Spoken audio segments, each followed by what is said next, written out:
what wealth is in our physical reality. It's the money we have, it's the house we own, it's the stock we have, we share, it's the whatever shows up on our balance sheet is a physical assets that makes us wealthy or rich. We do have to inner wealth, okay, and most of us do not claim it or reclaim it and not conscious about it. Although it's there, but sometimes we don't use it, we don't appreciate it, we don't value it. And it's important to reclaim this and to become conscious of our inner wealth, because that is really the source of whatever else comes out in our physical reality. There are many assets, inner assets. And you can call them inner assets, you can call them your spiritual assets. One of them is your self-values. Values come from the word valuable. And it's about the value itself. When you work with somebody, you hire somebody, you want somebody who's valuable, who appreciates their values. I developed this from using Maslow's theory of self-actualization, self-realization, and what my friend Lazarus called the value itself. Basically, there are 7 values, 7 inner values. The first one is self-awareness. Self-awareness means we have impact. Sadly, most people do not know that or believe that they have impact. But all of us have impact just because we are born. Just because we are a piece of God, God is all that is. We are valuable. We have awareness. We have impact. I can right now go during the dry season and light fire and put half America on fire and destroy the economy, or spill in the water supplies poisons and kill millions of people in many villages. I can have a very negative impact on my family, on my reality, on my friends, and so on. And I can have a very positive impact. I can enchant people. I can excite people. I can help people. I can do great acts that are full of goodness and beauty, that can inspire people and change people. So I have impact, and most people do not realize that. Obviously, that they have impact, and they don't know that that impact is so important. They really have great impact. The more they value it, the more they're aware of it, the more they're conscious of it, and that self-awareness comes from the fact that we are born. Everybody have impact, and everybody must value their impact. Obviously, self-awareness has much more than having impact, but one of the main qualities of self-awareness is realizing that I have impact. A child at 2 years old might push a glass from the table and it breaks, and he sees his parents jumping and screaming, "What are you doing?" Wow, he realizes that I have impact, and or they might hurt somebody or hit another child. That other child starts screaming and calling for his mother. They start to realize that they have impact, but yet they don't have the ability to direct that impact, to manage that impact in a positive way. And the last 7th component, self-realization, that self-value of enlightenment or self-realization or self-actualization, is realizing that I have impact, but I can direct that impact through my self-worth, self-esteem, self-love, self-confidence, self-respect. All of those are values that we develop, some, and some are our birthrights. They are given to us. We just need to realize them and accept them in us. So that's what self-awareness is knowing that I have impact and accepting the fact that I am powerful, that I have impact and I'm valuable just because of that. And it is a birthright. It's given to me. I don't have to earn it. Comes the second self-value, and it is called self-worth. Again, self-worth, lots of people try to earn their worth through their action, through their work. They want to feel that they're worth it. They want others to know that they're worth it. And whatever they try to earn their worth, they will fail, because worth is given to us. The worst criminal in jail and the best person on the planet have the same worth. They are worth it because they are a piece of God. God is all that is. because they have that relationship with the divine. Are they conscious about it or they're not? Do they use it or not? But they are worth it. Everybody is worth it. Everybody has self-worth. And the meditation will do at the end, you'd feel, you stop for a few minutes and you start feeling your worth. You feel how much you're worth it, you are. Okay, even if it is just to your parents, even just to your friends, but you're definitely worth it. For God, God is all it is, giving you this gift. Okay, it is your birthright to feel your worth. You can't. People will never see your worth, whatever you try to earn it. They will only see that you're worth it if you value yourself, if you believe you have that worth. And it's important to remember that in self-worth, not only it's given to you, you can't earn it. You just have to realize it and accept it and receive it. But you can't have more worth or less worth. You can't increase or decrease your worth. It's just given, it's there for you to accept and realize. The third quality, the third values, the third asset, those are your inner assets, is self-esteem. Now this is something we develop. This is a human value. It's not a value, a divine value given to us. Self-esteem is defined as the love we earn to ourselves, for ourselves, through our achievement that are source in character, integrity, and beauty, goodness, and truth. Self-esteem is something I need to earn, okay, I need to develop. Now, many people might esteem you and say, wow, you've done a great job here, you've done a great work here. I really think I see you in high esteem, I see you. But that's not important enough. What's important is that through the achievement you create, you feel, you esteem yourself, okay? And that is a value that we develop growing up. It is one of the life skills we talked about earlier. For a long, long time, in my 30s and my 40s, I was doing what many people consider great things. And they would tell me, wow, look at the music you've done, at the films you've done, the books you've done, about the businesses you created. And yeah, I didn't feel that. I would look at my wife and say, God, everybody tells me I'm this, this, and this, but like I must be the best bullshitter on the planet. And then people would tell me, Ayman, what's wrong with you? This person and that great person and that person, they name all those amazing people who tell you what a great person you are, and you tell you about your achievement and tell you how much they esteem you. It's sad that everybody esteem you and you don't esteem yourself. Okay? And so it took me some time to start feeling my self-esteem. Okay? It's not that I wasn't doing achievement, but it's important to esteem and value the achievement you create, especially those who are done with character and integrity and honesty, and beauty, goodness, and truth. Love, self-love, and there's the love that is given to you. One of them is your birthright. God loves you. The divine loves you. Whatever you do, they love you. Whatever you say, they love you. And the love for you is unlimited. The only really love that's called unconditional, because really there's nobody human can do unconditional loving, whatever they try. Okay, if somebody can love you, love you, love you, and you keep hitting them, keep hurting them, after a while, you say, okay, I guess there's condition to my love. You stop hitting me, you stop hurting me. So the only unconditional love, there's the love that's given to you by the divine. Like worth, it's given to you. But again, there's the self-love, the love that you have to love yourself. You hear that often. You must love yourself more. The thing is about loving yourself. When are you going to love yourself? And well, we talked earlier about love in the first module. It's about doing those actions of giving, respecting, responding, trusting, knowing. Okay, we applied here to self. What do I give myself? Do I give myself a job to create those safety and security and honesty and pleasure and all of that stuff? Do I give myself the time to reflect? Do I give myself to have relationships? Do I give myself all that stuff to create all those values we talked about? Do I respect myself? That means, do I honor myself? And one of the most important honoring is to honor your emotions.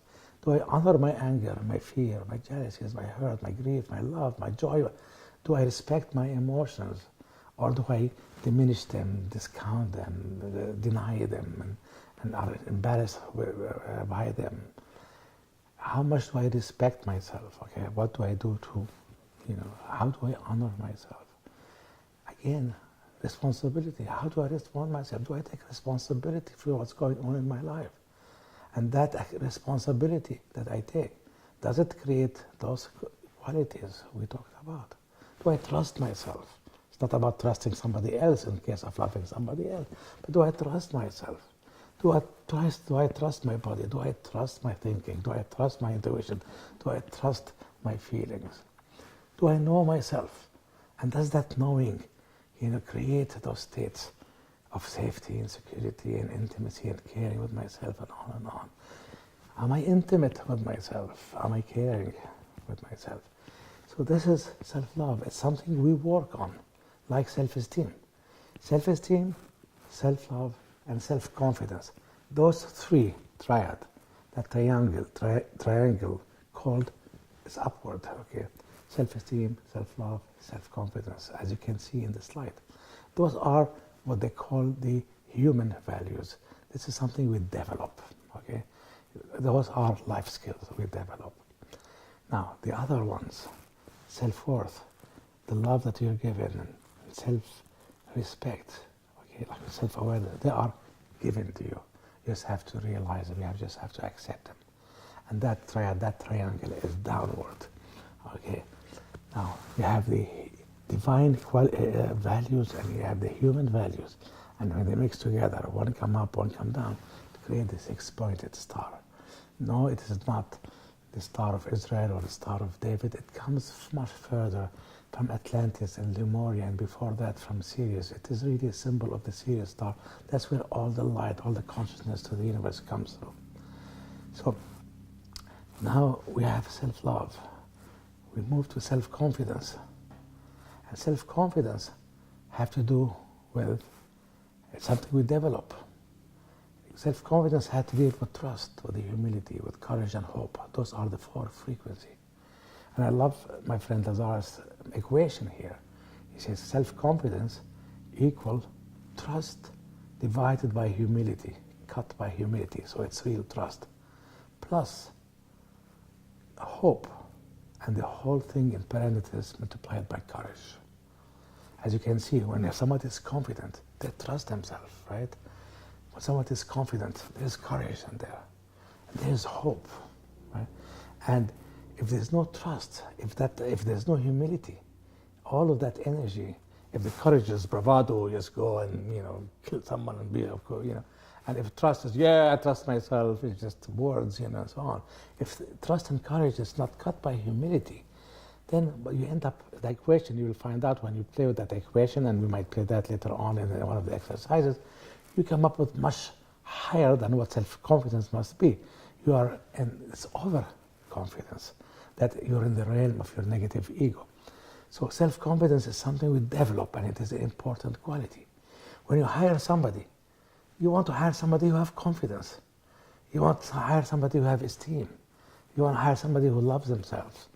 You want to have somebody who realizes their worth. And respect, another one of the given qualities, given values. Respect is about honoring ourselves, about honoring our emotions. It is our birthright to honor our emotions. It is given to us. We can't, again, like worth, you can't earn respect, although everybody tells you since you're a kid, you must earn respect of your elders, you must respect of your teacher, No, you cannot. If you don't respect yourself and accept that gift, you don't accept your birthright, nobody will respect you, whatever you try. You say, well, I tried to gain the respect, to earn the respect, but they're not respecting me, just because we don't respect ourselves. And again, self-worth, self-love, self-respect, those are given. Those are divine values given to us. And there's nothing to do about them except to realize them. In the meditation later on, we will feel our self-respect for a few minutes. We'll feel our self-worth for a few minutes. We will feel the love that we're given, and we feel the love that we have for ourselves, as we will feel our self-esteem, as we will feel our self-confidence. Now, when you get all those feelings coming together, one after the other one, secreted from the brain, again, there's a resonance that's created. And you become you feel that energy, that resonance of a self-realized person, which is in many terms enlightenment. An enlightened person is a person who value themselves, who feel their valued self, who feel their self-worth, self-esteem, self-respect, their self-confidence, their love for themselves, the love they're given, and they put all of things together in action. So not only I have awareness, I have impact, but now I direct that impact that I have. I don't go blow up, burn forest and pollute nature and so on. I direct that impact through my self-worth, my self-esteem, my self-love, self-confidence, and through my respect. So what is one of your treasures, which you develop and you accept, those valued self, is one of your wealth. When you present yourself to the world, you hear sometimes in business management and consultant talk about human capital. This is your human capital, which is self-confidence, self-love, and self-esteem. But then you have the spiritual capital, which is your self-worth, self-respect, self-love, your love that is given, that nobody can take away from you. You just have to accept those gifts. And those who have hard time in the concept of receiving, is it love or is it gifts or anything, will have a really hard time to receive the given spiritual values. So they will never reach really that self-actualization, self-realization, that valued self. They might develop a self-esteem, maybe they're functioning human being, but they don't reach that stage where they can direct their impact, their awareness, in a way that they can actualize that, they can realize that in ways that they wouldn't do before. This is one of your wealth, your inner wealth, is your self-value. Those are your inner assets. Another one of your treasures, your inner wealth, your spiritual capital, is the concept of your destiny. And this is usually found in the depth of who you are, at the bottom of the pool of emotions. As we discussed in the first module, in emotional depth, you need to be equipped with emotional literacy and emotional fitness. You need to have that resilience before you dive in, and going all the way down to the bottom of the pool of the ocean, and to open up those treasure boxes. And one of them, what we'll find, is your sense of destiny. Now, in the physical world, we think of destiny as his destiny is to become a leader. His destiny is to be a healer. His destiny is to be an entertainer. That's what your destiny is. That's on the surface. That's on the physical side. But what you will find when you go down to the depth of you, and when you open one of those treasures, and you'll see the light, that is your sense of destiny. That's your destination, where you're going. You're going home. That's for the first time you move from the personal development to the spiritual development. The light bulb takes up. There must be more. Yes, I'm going somewhere. I'm going home. That's my destination. You've heard that concept through heroes' journeys, ideas and concepts spread by many. And on the way, in every religion have this. You leave God, you separate from the divine all the way to come back home. And when you reach a stage where you find your destiny, your destination, and you see the light, and most of the time you see the light, it happens through an enchanting moment. That is the key. Notice the word enchant, chant, singing, song. There's a lot of things now there's wonder, it's similar to enchantment. Wow, this is so wonderful. This is so enchanting. A lot of people mix them together. While wonder is absolutely valuable, and it is one of a skill that we need to develop, but wonder is where beauty is incubated. Beauty is incubated in wonder. But enchantment, And usually you read a book, you hear somebody speak, and you get enchanted, by that speech or by that story or by that imagery or that by nature, and you hear the chant, you hear the call, you hear the song of your soul spirit calling you home. Come home, come home, and the light bulbs opens up. Life will never be the same again. You can never go back to what you were. And you see in your friend, from yourself, once you saw the light, once you knew what your spirituality is, there's no way back. You might resist, you might kick and scream, you always go back to that path, You found your destination. Your destination is an attractor, it's a resonance that pulls you more and more and more towards beauty, goodness, and truth. That is, your destiny. And, in another training or another class, we will talk about the hero's journey or the sacred journey of going back home. And that is your destination. Somebody who has a sense of destiny. You want to work with somebody who has a sense of destiny. Not just that they're going to be a leader, a doctor, a healer, a musician, or whatever, but that they are destined. They are destined. They are resonating with that beauty, goodness, and truth. They have found their way home. They are on their way home, That is an incredible wealth. That's an incredible, resonance. That once you awaken to it, once you discover, there is no way back, You are on your way to greatness. You are on your way to magnificence. That is the way where you can really discover your beauty, goodness, and truth, and starting to resonate with it. Another one of your inner wealth or inner assets or your valuable inner values is the concept of or the idea of grace. Now there have been many discussions about grace. There's the religious people talk about grace. There is psychology and there's mathematics that talks about grace of being a kind of an elegance of things that happens with ease and elegance and with little effort. Everybody is given gifts. Everybody have a talent. And most of the time you don't earn that talent, you don't earn that gift. It's given to you. It's your grace. Some people are born and they are natural healers. Some people just sit down on a keyboard and they never played music in their life and they just touch and start playing music. And so everybody have a gift. Everybody receives a gift. And many gifts, not only one. Your grace is a gift that you have received without earning. And it's a gift that is unique to you. And it's a gift that you need to accept, you need to receive. Many of us do not know what our grace is. And many of us, even if we know, do not respect it or receive it because we think we have to earn it. It's not fair that we get it and others don't. Sometimes there is guilt involved in it. Your grace is another term for dharma.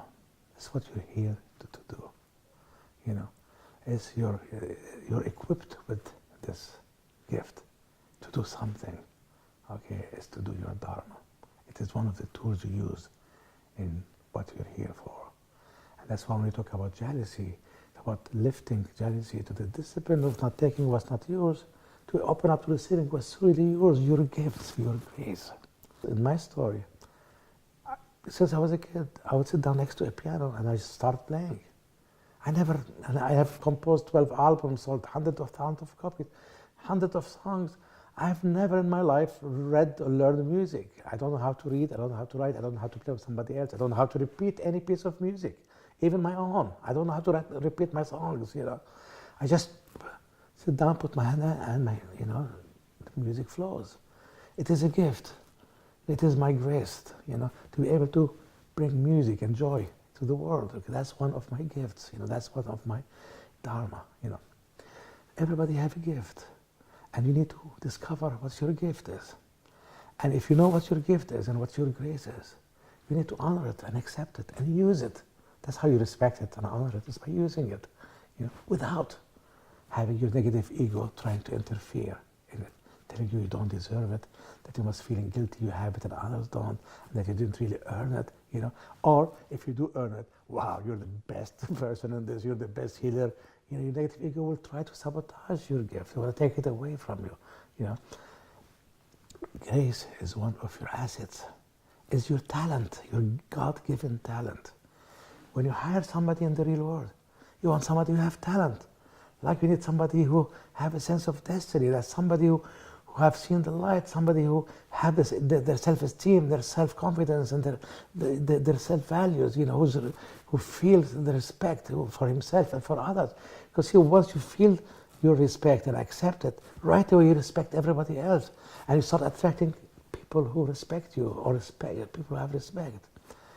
That is grace. It's an important thing to accept, to receive, and to be thankful and grateful for that gift. Not something to deny and resist, or give it away to your negative ego. Yeah.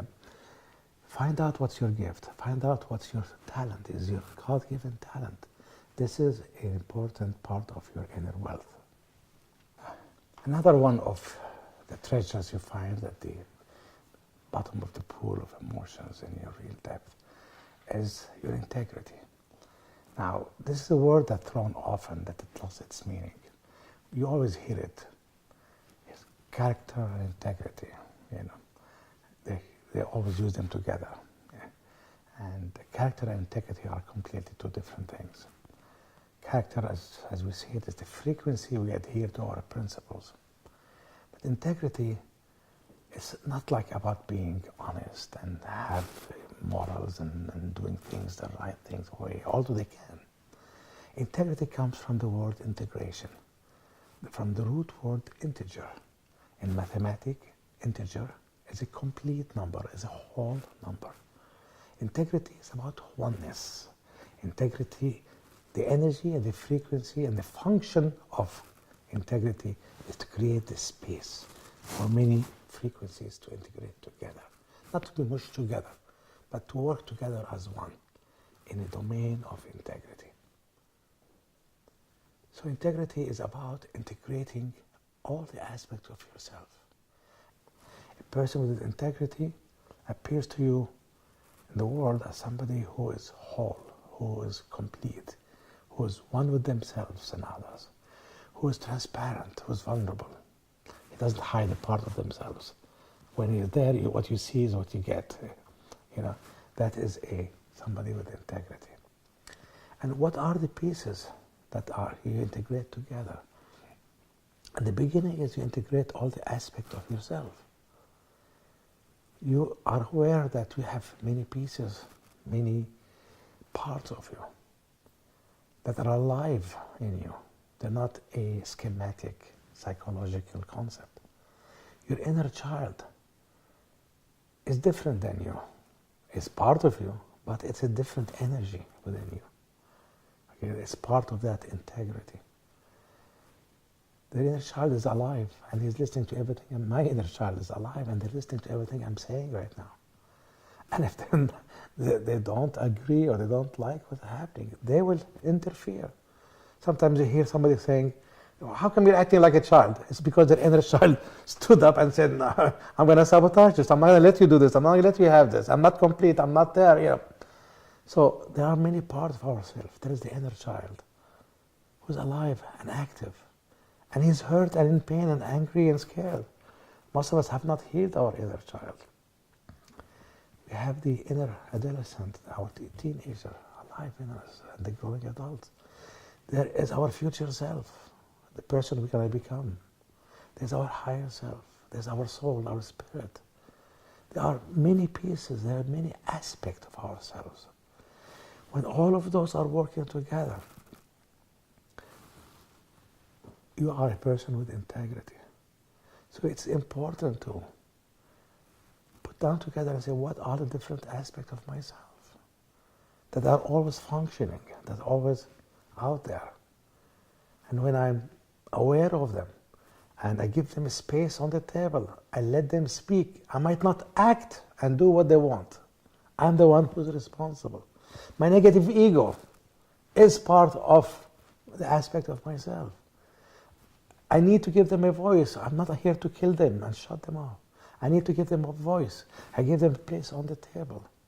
They're part of my round table advisors, and I listen to them.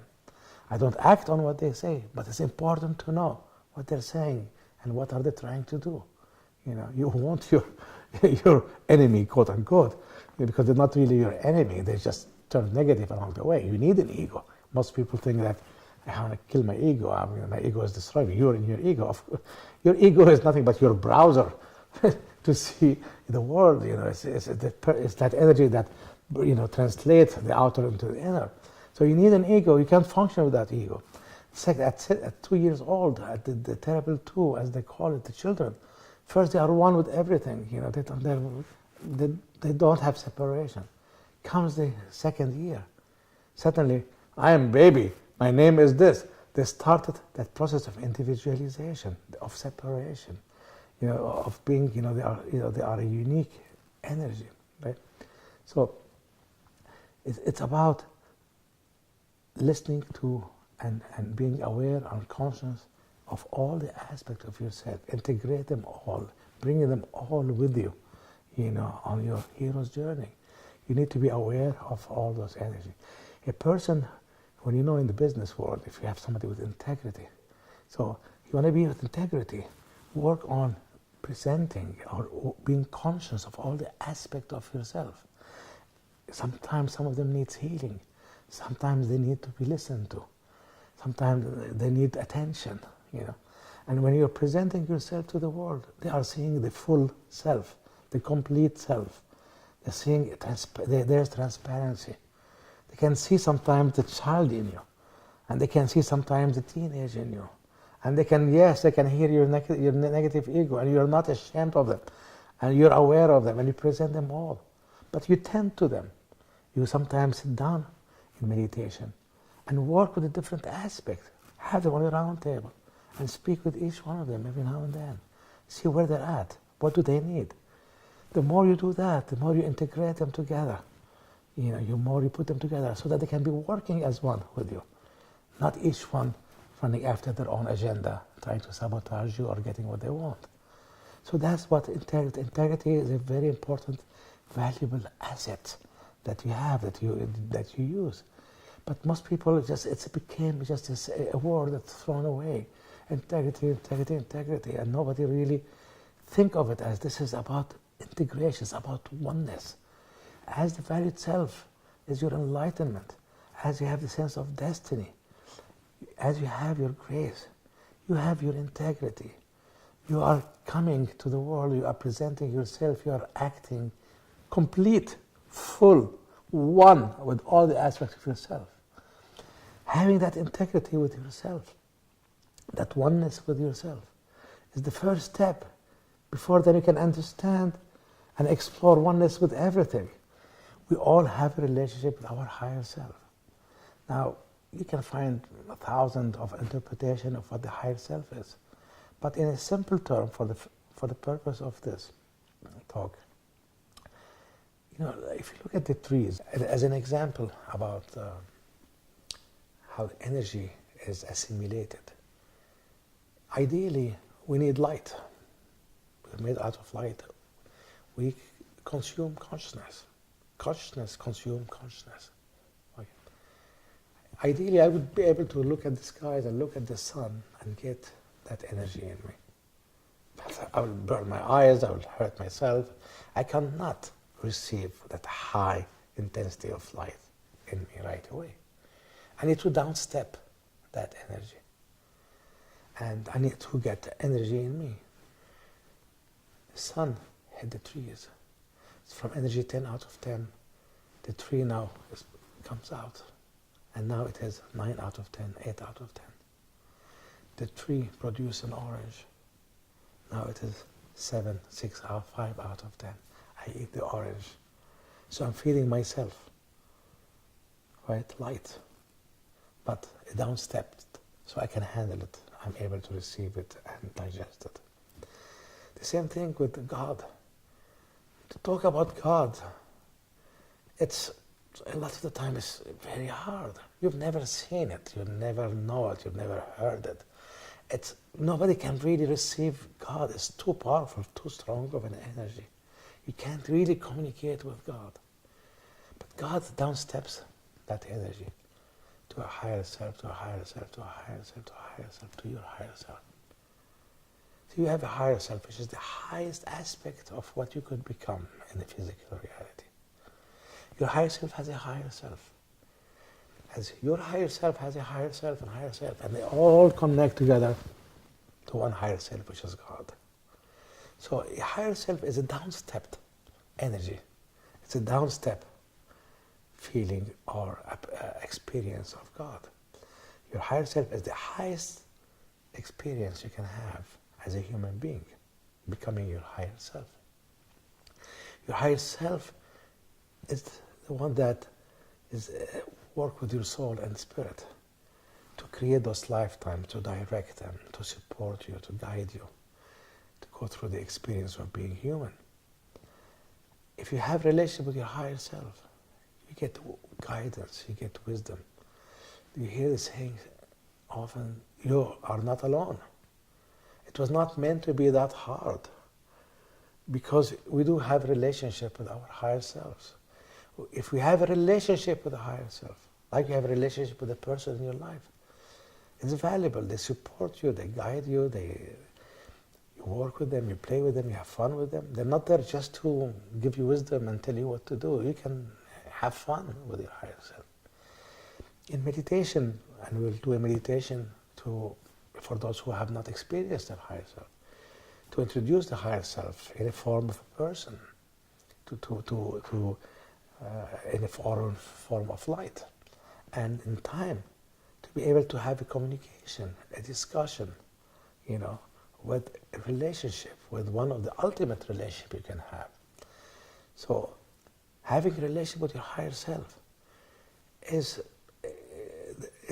integral, it's such importance, it's such value. It is really your highest wealth of them all. It's the one that generates all the other wealths in many ways. Okay? If you are able to create a relationship with your higher self, you have access to everything you need. It is the pipeline to God. God is all that is. So there's a lot of treasures in the depth of who you are. Some treasures they're given, some of them, pieces of them are there, and you need to polish them, some of them to receive them. One of the most beautiful one is beauty, your goodness, and your truth. So beauty, most of us know what beauty is from the outside. When we look at nature and we see a beautiful flower or beautiful sunset or a beautiful person, but how does beauty feel? What do you feel when you feel beauty? And again, I use the definition of the way Lazarus puts it together. It's when there's 8 frequencies of vibration, 8 feelings, they're coming together, and together one adds to one negates one, and there is a synergy, there is a resonance far stronger than the sum of its part, and you're in presence of beauty. Beauty is a transcending energy. In its presence, things get transcendent. You don't need to process, you need to transmute energy, it just goes away, disappears. It's never been there in the first place. Beauty is made out of the first 2 frequencies that come together. It's the feeling of peace and joy coming simultaneously. Usually, peace is a feminine energy. Joy is more masculine. One is active, one is passive. They don't happen at the same time. You would think they would annul each other. But in a presence of beautiful sunset, or just when you're looking at nature and you're seeing this beautiful you see this beautiful flower, you would feel that sense of joy, and at the same time you feel that sense of peace. They come together simultaneously, which happens only in another resonance, which is the resonance of ecstasy. But in the resonance of beauty, you get this amazing sense of joy and the feeling of peace coming together. The 2 other frequencies that come together are the energies of exhilaration, excitement, and serenity, stillness. Again, one is positive, one is negative, one is feminine, one is masculine. They don't usually happen together. You're not excited and still at the same time, But in the presence of beauty, again, that beautiful sunset, you feel still. And there's this sense of excitement, this light and the sun. The other two frequencies are the one of enchantment and inspiration. Again, within beauty, there's this enchantment, there's that call, there's a spiritual flavor to it, okay, that enchants you, that calls you to go back home. There's the call of the god or the goddess and beauty, And there is this you're inspired by a beautiful thing, It just inspires you. It inspires you, a spirit, inspires you. It brings the spirit into it, It's in spirit in the beauty. And again, there is a sense of wonder and majesty.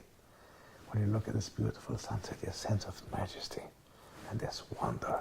You wonder, but this is, you feel like absolutely like a magical child, When all of those 8 frequencies come together, they create a resonance, which is much more than peace and joy and stillness and all of those components. There's beauty, and beauty is a transcending energy. When you look at a person and you say, wow, they're such a beautiful person, you might not be looking at their hair or the way they look and their presence. And I tell the example of a lot of friends of mine who go to India and they meet a guru and they call me and they say, I just met an incredible mystic and a guru, and I was sitting with them with all my problems and they all disappeared. And I would used to say, how could that happen? It's impossible. You moron, how could just all your problems disappear just by sitting with a person, And what I didn't realize that those people, those mystics, those gurus, those enlightened people have reached a level of beauty, their inner beauty. On the outside, they might be looking ugly as hell, the standard of Hollywood and so on. But in their presence, my friends felt an incredible sense of peace, and they felt joy, and they felt that serenity and the excitement, and they felt enchanted by what they're saying. They thought they were wonderful, and the sense of majesty, and they were inspired by what they said, and they did. They felt beauty, and in that moment of beauty, their resonance and the resonance of beauty made them transcend what they came up with. All the stuff they were in there. They didn't need to process their anger. They didn't need to process their fear or their concern or the issues. They just disappeared as never been there in the first place. So everybody is beautiful. Everybody is made out of beauty, goodness, and truth. I remember an instant when 20 years ago we were taken into a meditation in a self-hypnosis way, where we regress back all the way to before the Big Bang, where I experienced God and Goddess together, making this incredible love. And out of that Big Bang, the universe was created, and zillions of little particles of light would just pop up in that universe. And I was one of them. And I knew without a shadow of a doubt that I was made out of beauty, goodness, and truth. Everybody is beautiful. We need to polish our beauty. We need to work it out. We need to bring it up to the surface. The same thing with goodness. Everybody is good. Everybody have goodness in them. The criminal who is in jail, the thug, the murderer, they could be so violent, so abusive, but they come out of the jail and they see a little hurt cat. Suddenly they take that cat and they start being so tender and loving to it. There's goodness in each one of us. And again, goodness, which I related to chivalry. A long time ago, Merlin dreamt, wished for a good king for England. Good king for England. And he mentored the king, which Arthur, became Arthur. And he mentored him in the concept of chivalry. He wanted him to be a good king. He instilled in him the frequencies of chivalry or of goodness. That sense of loyalty, that sense of honesty, courage, nobility, gallantry. and on and on. There's 12 frequencies which are in the book, which we will discuss later on in the third module. And you can feel each one of those frequencies for 1 minute and have your brain secrete all those energy and those resonances. And together, you start feeling a good person, you start feeling the goodness. You sometimes go to have meetings with people and you come up to them and say, wow, what a good person that was. Well, what do you mean? You mean that in your presence with that person, you felt their sense of that they were honest, they were generous, they were loyal, they were gallant, they were courteous, they were generous. I always mention in my talk Nelson Mandela.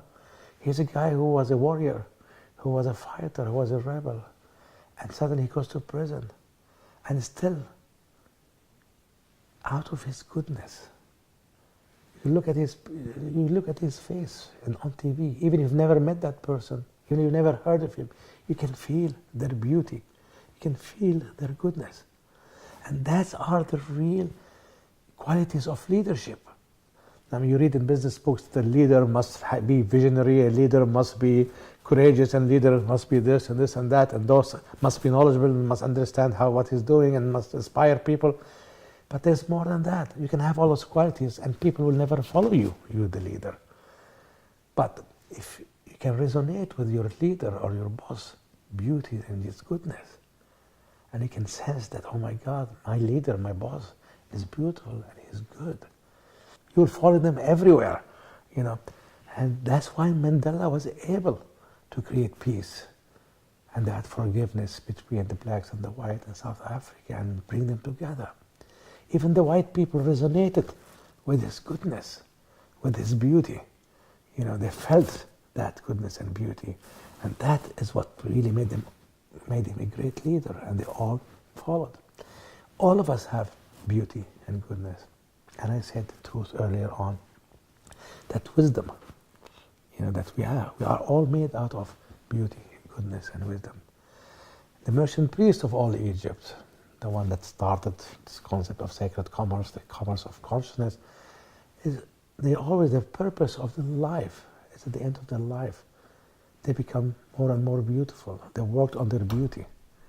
They worked on their goodness. They worked on their wisdom. They wanted to become more and more beautiful. They became able to see the beauty in each one of us. Rowan has this incredible ability to see the beauty in people. We'll be traveling and we'll see somebody in the street, and you say, "Wow, look what a beautiful person," And I'm saying, because I'm used to just look at the appearances, what's so beautiful about them, and what's so good about them. But she sees their beauty. She has that uncanny ability to, wow, this guy is full of goodness. While I'm just looking at what the profit from that person, or what relationship I can have with them, or how the appearance they look like, but she able to see the beauty and the goodness in people. So the merchant priests are the people who were able, as they grew up, as they matured, to become the beautiful, to see the beauty in others, and always creating beautiful things that actually brought peace and joy and all those qualities, to the world. And they worked on their goodness, and they saw the goodness in others, and they always created goodness. And they learned more and more, and they got to understand the truth and build knowledge. And with their level of emotional intelligence, they became wise. That's why you say wisdom comes with old age. It doesn't have to be, but you become more and more wiser, So beauty, goodness, and truth is what we are made of. It's our spiritual essence, okay? And to resonate with beauty, goodness, and truth is to be resonating with the divine. If you have those qualities, if you accept your beauty, if you accept your goodness, and you work with it, okay, you polish it, you make it shine, okay, this is one of the most incredible assets, in your toolbox, This is what creates what you have out there. You want to change this reality, you want to change the world, you want to create a new world. Work on those things within you, and the world will, all of those qualities will start percolating everywhere around you. you start seeing people more beautiful, you start seeing people more good. They become more good. The world will become a different place. Those are some of, not all of your inner wealth, the treasures that you have. Some you receive, some you work on, some you've given the tools to work on. Your character, your integrity, your grace, your self-values, your beauty, goodness, and truth, your relationship with your higher self are valuable beyond measure. Those are the treasures. Those are the real treasures. This is what makes up your spiritual balance sheet. We'll talk more about spiritual balance sheet in the future. My father, after he died, 30 years after he died, I found one of his diaries and his handwritten from 1940, 70 years ago, where there was no personal development program and stuff like that. He was a kid coming from Syria, from a little farm, a village in Syria, from poverty.